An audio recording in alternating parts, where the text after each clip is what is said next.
Two mega powers meeting here tonight. The mega powers, brother. The mega, yeah, the mega, yeah, the mega powers, yeah. Mega powers, yeah. Hello, wrestling fans.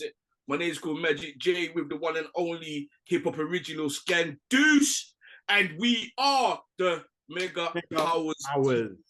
Yeah, it's got a handshake in there. Woo. Yeah. You have to do the. You have to do handshake. Get involved, bro. Get involved. Man, I want to introduce. This is episode number 10, and one of the great wrestling minds of the UK scene is in the building as our special guest. You know, it is definitely a privilege, you know, to have this man on board for the next couple episodes, and you know, it's absolutely a pleasure. I'm honored to have him here, my boy, the one and only Mekz, aka the WrestleManiac. How you doing, sir? Yeah, man, I'm very happy to be here. Thank you guys for having me. It's I'm very proud of you guys. I will say that straight off the bat. Like, obviously, I feel that this just popped up. Like you just said, 10 episodes. I'm thinking 10 episodes already. But to be fair, you've been banging them out, and that's the way to go. So yeah, big up. As what I said to Scandoose, like, you know, when we came up with the idea, it was myself who came up with the idea from watching going to the SummerSlam Experience show with him, and I just had an epiphany that, you know what, like, I want to do a wrestling podcast. You know, I don't see much people do wrestling podcasts in the UK, so I said, let's do one. You know, and then when we put out the first episode, you know, my WhatsApp just blew up. Like, people was like, wait a minute, Magic J, like, what you do wrestling? Because everyone knows I'm a big Liverpool FC supporter, yeah? Okay. Right? Man. So people thought I was doing football. So I said, nah, man, everybody who I know is doing football. So I said, I'm a big wrestling fan, so we have to do it. And then when I've done more research, I saw yourself and your camp and other black creators who does wrestling as well in the UK. And I thought, yeah, there's enough space for us. You know, so we had to do it and had to welcome you, you know, on the 10th episode of the Mega Powers podcast. Yeah, man. Appreciate it, guys. Yeah, man. So, you know, I'm going to hit you with the first question, man. We're going to be absolutely rapid today. But the first question we always ask, Mekz, how did you find your way into wrestling? Where did it start for you? Into wrestling. So I came up on WCW. My dad always used to watch WCW. And then eventually when me and my brother started doing the moves, he just cut off wrestling. Like, he said, nah, no one can watch wrestling in this house. But we were still finding a way. It's only then, I think, when we got like cable, I think it was on like Sky One on a Saturday morning, you then had like original cable box with the orange button. With the orange button. Yeah. So then we used to watch I think it was SmackDown in the morning, or the highlight package show that they had, and then obviously Channel 4 had Heat. So just me and my brother finding backdoor ways to watch wrestling and stuff like that. And yeah, it was WCW for me. I literally started watching a matter of weeks before Hogan joined the NWO. Woo! So yeah, Kevin. We saw the iconic walk with Hulk Hogan done, getting in the ring, and everyone thinking, "Oh, whose side is he on?" Yeah, and then literally. Someone was saying the natural man, and just boom, the leg dropped out of nowhere. That was all my introduction. Kevin Nash and Scott Hall forever will be my guys. To the fact when I started like really looking into WWF at the time, and you'll see old kind of Scott Hall as Razor Ramon. I was thinking like, who's this jabroni trying to act, not knowing that, you know, Razor Ramon came before Scott Hall in WCW. So yeah, and then I found WWF, and obviously as you grow older and how kind of crazy that show was in the Attitude Era, that just captured me, and then WCW kind of tanked from there anyway. So yeah, that was me. That's how I kind of got hooked. Wow, man. And so did you have a particular like favorite wrestler or favorite match growing up? The Rock was my favorite. My brother was Austin. As I got older now, I can obviously like Austin was actually the guy, but The Rock was obviously the guy as well. And my favorite match, there's the TLC match, iconic, like the one at WrestleMania 17. The Hardys versus the Dudleys versus Edge and Christian. The matches that between Triple H and Mankind of Mick Foley, the Hell in a Cell, like crazy. Like I literally get goosebumps every time I think about them matches, like, because I feel like that those matches, it made like both men simultaneously. Like Triple H was kind of on the fence. People didn't mind him, but then it really kind of showed a different side of him. And then Foley was just prepared to do anything for the business, sort of thing. And then, of course, it's just the Austin and The Rock back and forth. So whether it was a promo, whether it was a match, the WrestleMania matches, that stuff was great. So, yeah. And then only as you get older and you kind of understand wrestling a bit more, you take more of an appreciation. And it's not just the spectacle of it. Then you start looking at the likes of Shawn Michaels, and you just said, this guy's head and shoulders above everybody here. Like, what's going on? Like, how is he so good? Yeah. And yeah, you Bret Hart, obviously, just an absolute technician in what he does. Then you start seeing other styles and stuff. And like I said, when I was watching WCW, so the lucha stuff, I saw very early. When I saw Rey Mysterio join WWF, I lost my mind like a crazy. My mom went out to Woolworths and bought me a cruiserweight title, the little foam titles that they used to have. I used to literally take cruiserweight title in my bag to school. That's really like my earliest wrestling experiences and people I kind of took to for. Yeah. What did you think about the luchador wrestling in WCW? Because they really highlighted Mexican and Latino wrestlers from way back. You know, there was not too much in WWF at the time. So what did you think about that? Because he had so much luchadors, and obviously LWO started there. So what did you think about that? Yeah, it's cold. Like, it was an exposure to a style of wrestling which is obviously iconic in itself, but I guess maybe like Western fans hadn't seen it outside of Mexico and stuff. So when you get to see that on TV and how they were using it was pretty much just opening shows. Like, let's give these guys 10 minutes at the beginning of every show to just go ham and like just warm up the crowd for whatever else they're going to get on the show that night.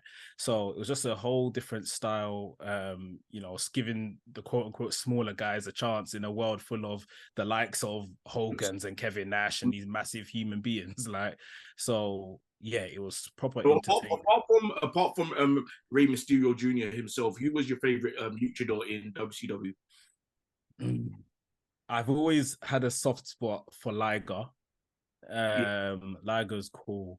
Eddie Guerrero, I just think was just round off, like in terms of everything, just in terms of charisma and everything. And he's not, I guess, quote unquote a luchador, but when he was really wrestling that style before he kind of bulked up a bit. He was. Oh yeah, he was very, very skinny before he went yeah. What about his brother, Chavo? Nephew. You know what? I've never really taken to Chavo. Like, never really. Like, where was I? WrestleMania weekend this past year, I was in LA, and I went to a GCW show, which was it was Bloodsport. So they're just literally doing like shoot wrestling sort of thing. Okay. And Chavo Guerrero came out, his music played, and it's like, oh my god, it's Chavo and everything. Like, but then it's like, oh, I didn't really like you. I don't have really any fond memories of him like that. Respectfully, like, he rid Eddie's coattails in it, and it's a hell of a coattail to ride, isn't it? But yeah, I just don't think. I think he was too dependent on that, maybe, and in my opinion, never really made a name for himself. But that's my opinion. He just wasn't my cup of tea. Okay, so at which point did you transition really from being just a wrestling fan to, learning more about what goes on behind the scenes and wanting to be more involved than rather just watching it? So by about 2012, 13, well, I went to uni and I found it a bit hard to kind of follow along in uni. And then on uni, obviously, you're just partying bare and you're supposed to be doing this thing called studying as well, but no one really does that. So by the time I left uni, I was like watching just everything. Like, I'd come home, I had my job, I bought a big ass TV, put in my bedroom, like I had all the channels, I had Sky, everything. So I was literally consuming everything. So it just grew more and more. Then started watching Japanese wrestling and just anything, like an addict, just any wrestling I can get my hands on, I'm watching. And then maybe around 2016, 17, I approached my boys and I was just like, let's do like a podcast or a YouTube channel or something about it. And they, because of the amount of stuff I was consuming, I was kind of laying out, I was probably coming on too strong to them. I was like, yeah, we could do this on a Monday, this on a Tuesday, and this on a Wednesday. And it's like, I ain't got the time to watch all of this thing like you sort of thing. Like, even though they were fans as well. So that it just never really happened, and it didn't really get it off the ground until the pandemic happened. And then I'm still thinking of this idea this entire time. But I just said, well, I might as well just start on my own now, sort of thing. I told them I'm starting on my own. Don't get any hard feelings. I told you lot to jump on board, sort of thing. I'm going now. They're like, yeah, go through. Put it all together. 2020 started posting about it and just getting my thoughts out there. It wasn't really more than that. And then as you know, like you guys mentioned, like you just begin to realize there's no other real like black people doing this sort of thing in the UK as well.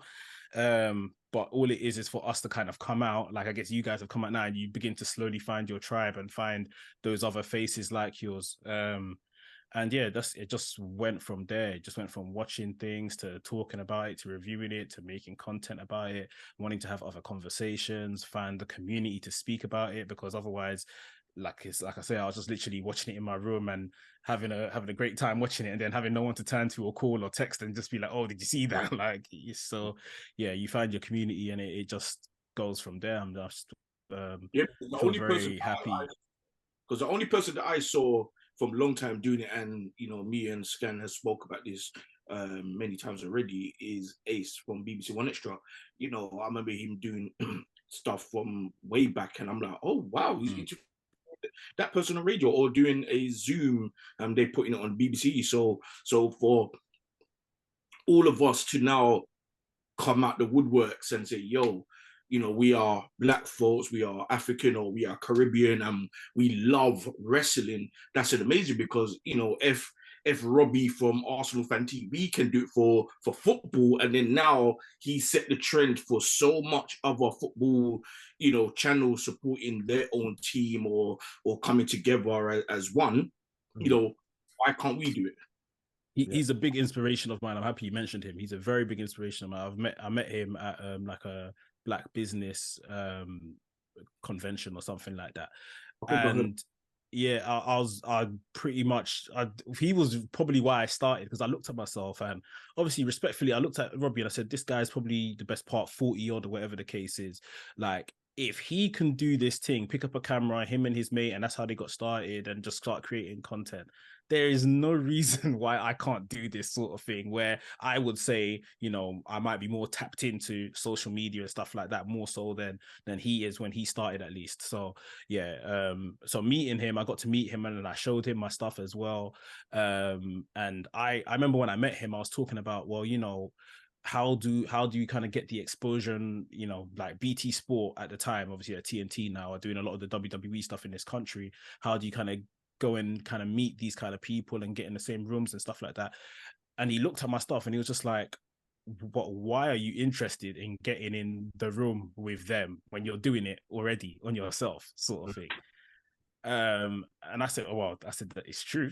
I guess it's true. I'm doing it. And he he followed my Instagram and he put me in front of certain people in his so he's expanded past AFTV now. He does DR Sports, which is basically Guy Sports. Like, he's gone clear.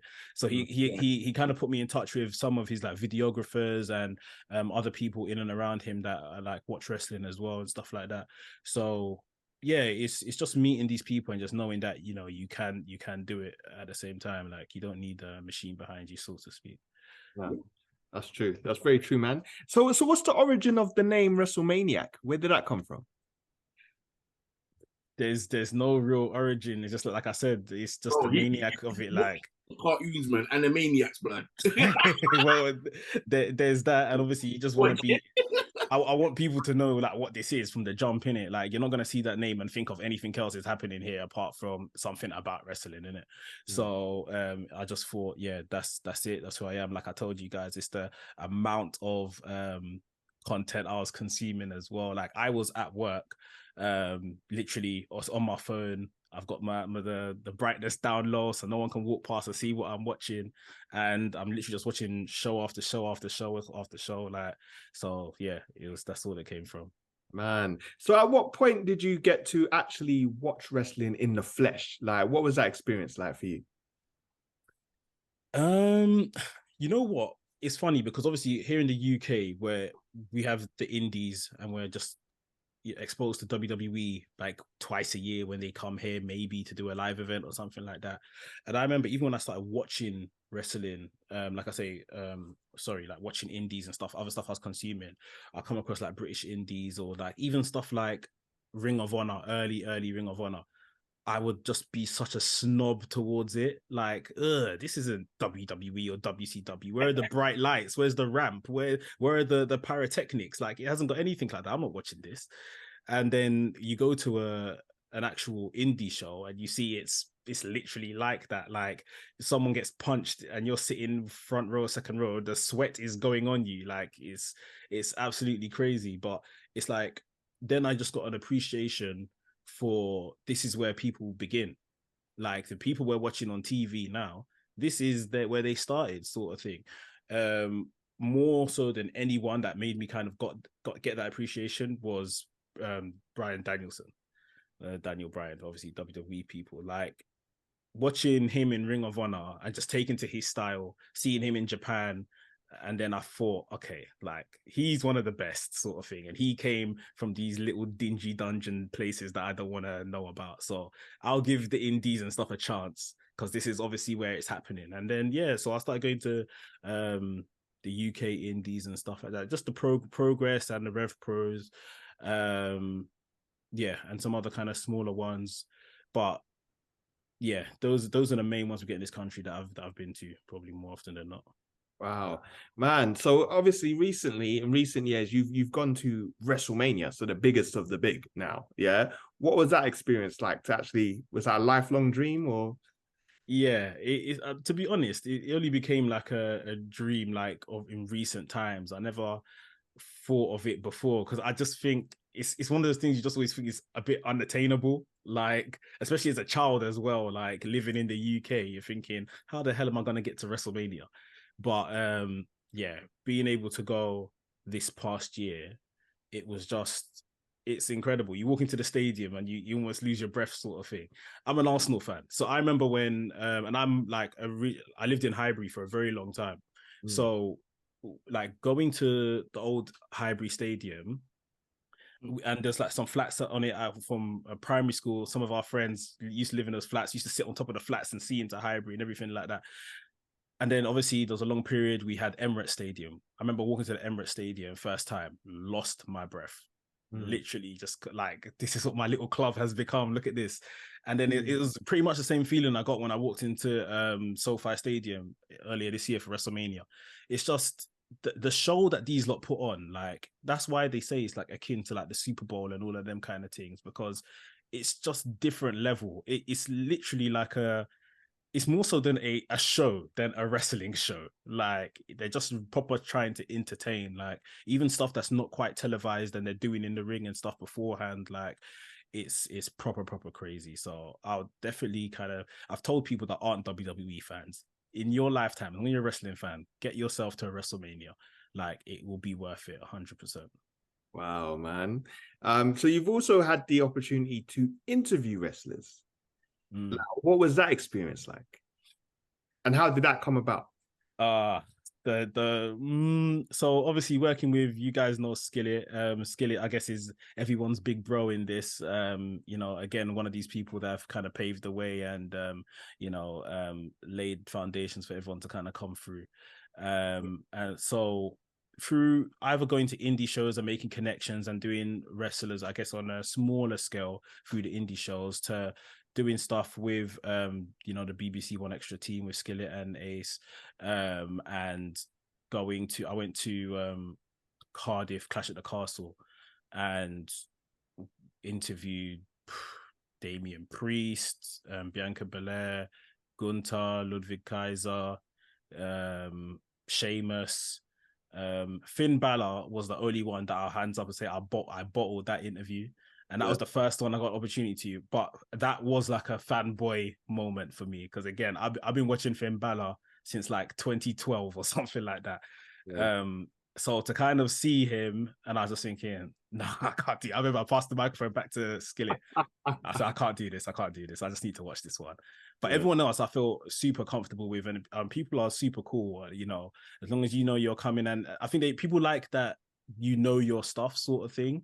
Yeah. And they feel more comfortable with you. Like when I spoke to Damien Priest, he spoke a lot about Scott Hall. I know he's a Scott Hall fan. Like I said, I was a Scott Hall fan. We spoke a lot about him, and obviously in the past 12 months or so, Scott Hall recently passed. So it was just a kind of good conversation we had. I remember there was people next to us that were like trying to grill Bianca Belair on like wrestlers of the past or something. And again, if you've done your research, you know that Bianca Belair didn't really come up in wrestling, sort of thing like that. So yeah, that didn't make her feel very comfortable. So it's kind of good when you do your research and prep, and you know these people, and you can kind of ask them the right stuff to make them, because I think we forget they're human beings as well, innit? Like you don't want to ever put the mic in front of someone and make them feel uncomfortable, start asking them stuff you don't know, and you know, then all of a sudden the footage you went for you can't even use, like it's rubbish footage. So yeah, but it's a great experience to just be in those kind of places and see that all happening. Wow, man, that's amazing, man. It kind of makes me think, actually, because over the years I've had the opportunity to interview a lot of hip hop artists, and I'll never forget going to a convention and meeting Booker T, and that was one of the first times in my life that I genuinely felt starstruck. And I'm like thinking, wow, all these artists, and it's Booker T that's made me be like, whoa. You know, and it's I guess it's the wrestling fan in us, man, that sometimes it's just like these people always seem so like larger than life. Literally, you know? Yeah, man. So I want to ask you a question regarding, obviously you've got your podcast and obviously you're friends with other black podcasts, people that run black podcasts in the UK, you know. So what would you say is like the plan for you going forward? I mean, you've had the opportunity to interview these wrestlers. I mean, was there ever plans to, you know, try being a wrestler or being an interviewer or getting more involved? Or you know what, I was literally just saying to someone today, like if the opportunity to do some type of content around like getting in a ring and stuff like that came along, I'll definitely be up for that. Do I want to be a wrestler? Not a chance. No way. Like I have no interest, and that's not a disrespect or a slight on them. I just don't have any interest at all in being a wrestler. But yeah, I think I definitely respect what they do, and like just seeing things up close, like it's like, yeah, they put in a lot of work for very little when they start, especially. So they all kind of deserve it once they do kind of make it to whatever their main stage is. In terms of the content, like it's funny, when I had that experience at Clash of the Castle, I enjoyed the opportunity to kind of go in there and interview and speak with these guys and see how, I guess, that backstage kind of media stuff works. But even then, I'm not so keen, I would say, right now. Obviously, you just never know what opportunity will come your way, so you never say never, as you do in the business. But like ultimately, I just didn't feel like I wanted to be the kind of the first to the story and putting out the story in a rush and typing things up, and like I'm not from a journalism background. All I ever wanted to do was come and talk about wrestling, sort of thing. So yeah, I just it was good experience, but I'm just not sure if that's, say, where I want to kind of go into. But if you've seen like on my channel, and then I kind of took the ideas over to the Wresthings channel, we make a lot of productions around wrestling topics, but we just deliver it in different ways. So we have like our tier ranking series. We have Wresthings House, which is akin to Gogglebox, where we're watching wrestling and reacting. We have a series I call Break It Down, where we look at wrestlers in 4 different categories: their aesthetic, their in-ring ability, their promo skills, and their legacy. And we have a conversation around that. So just having different kind of shows and having the exact same conversations, but doing it in an innovative way. And, so it's not always just like podcast. It's just a different kind of visual experience and different way to enjoy that content. So yeah, that's probably the main focus. Just keep kind of creating new shows still about wrestling, but just in different ways. Wow, man, that's incredible. That's incredible, man. So in regards to your personal channel, how do you see things progressing, like going into 2024? Now that we're in like the golden age of wrestling. I'm trying different things. I'm trying to evolve. Like I said, a lot of that kind of creative stuff I'm now doing with the wrestling side of things. So I've had to sit back and evaluate myself. Okay, what do I want to do on my channel? It's a bit annoying because everything as it is in the world is just so reactive. TikToks and reels and shorts, and this is what it seems that the world wants. No one wants to even sit down and watch a 5-minute video anymore. So sometimes it's like you spend a lot of time creating a video and you feel like it doesn't get the eyes or whatever that it deserves, sort of thing. So it's just finding the best thing now. I'm working hard on my podcast as well. My podcast drops every Monday. So yeah, just working to kind of see what people gravitate to, and then I can kind of pour some more energy into that. But on my side of my channel, it's just me just getting out my ideas and thoughts and reactions. If anything there's people like from my channel, it's the reaction. Literally something happened last night and I'm first to turn on my camera and kind of just go, oh my God, this happened, this, that, and the other. And I guess that's what my channel is probably most popular for at this point. It's so crazy that you said that, because I was speaking to Sken about that literally a week ago, and I was saying, and he was just going back and forth about just doing it on the time, and do we have the right time to do it? And I was thinking to myself, do you know what? I was saying to myself, do you know what? I got a blasted camera here, yeah. I might as well just set it up here, right, and in certain moments just record. You get what I'm saying? And get it edited up and put up is.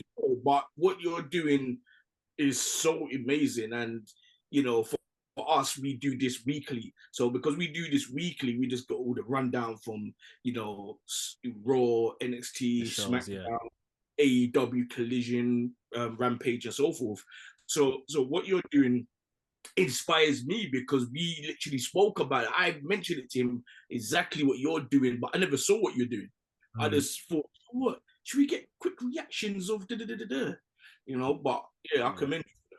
I always, like, when I'm watching Raw or whatever in the morning, I'll turn on my other camera, but then I'll change the screen because I don't want to think it's there, like remember it's on, and then maybe start play acting for the camera, and I never want to do that. So more time I'm recording everything that I'm watching, just my general reaction, so that if I can put it in a video, I can.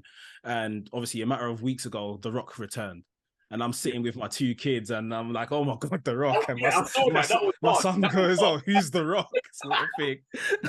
And I was obviously, he's not gonna know who The Rock is, innit? Like, he's 4 years old, but it's like that's the kind of stuff that is just like, if you told someone that happened, it's better to see that it actually happened than you caught that raw reaction, sort of thing. So yeah, it's good that if you can and get your reactions and obviously speak about it once it happens. I think that's what people really like, just that instant reaction and getting your thoughts out. Wow, amazing, man. So if the people want to check out your channel, man, what's the app? How can they get involved? WrestleManiac UK on all platforms, TikTok, Twitter, or X, whatever they call it these days. Like I say, the podcast is the WrestleManiac UK show on your Apple and Spotify and Google podcasts.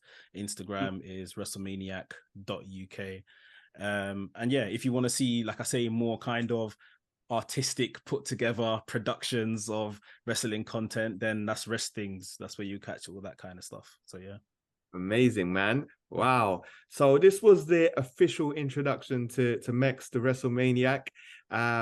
This was episode 10. Mekz is going to join us for episode 11, where we're going to dive into the WWE, what's been happening like in the recent weeks and the pay-per-view. So yeah, so once again, thank you guys for watching and join us in episode number 11. So until next time, peace.